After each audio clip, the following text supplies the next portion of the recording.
In 1 Samuel chapter 5, verse 12, we see the Philistine people crying out to heaven. They wanted the terribleness of God removed from them so they could return to their life as normal.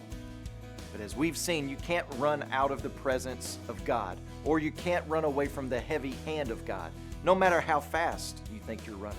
Our only hope is to have the heaviness of the hand lifted from us, and God made such a way. Just outside of Jerusalem, around 2,000 years ago, God put His heavy hand on His Son on a cross.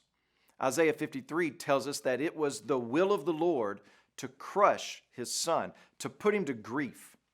The pain and the misery and death that rightly belongs to us was placed upon Jesus. But that glorious text goes on to say, when His soul makes an offering for sin, He shall see His offspring. He shall prolong His days. The will of the Lord shall prosper in His hand, and by His knowledge shall the righteous one, my servant, make many to be accounted righteous. In the dark of night, God toppled Dagon. And in the darkest night, Jesus toppled Satan and sin and death and rose from the dead, prolonging His days and the will of the Lord prospering in His hand. And His life can be your life.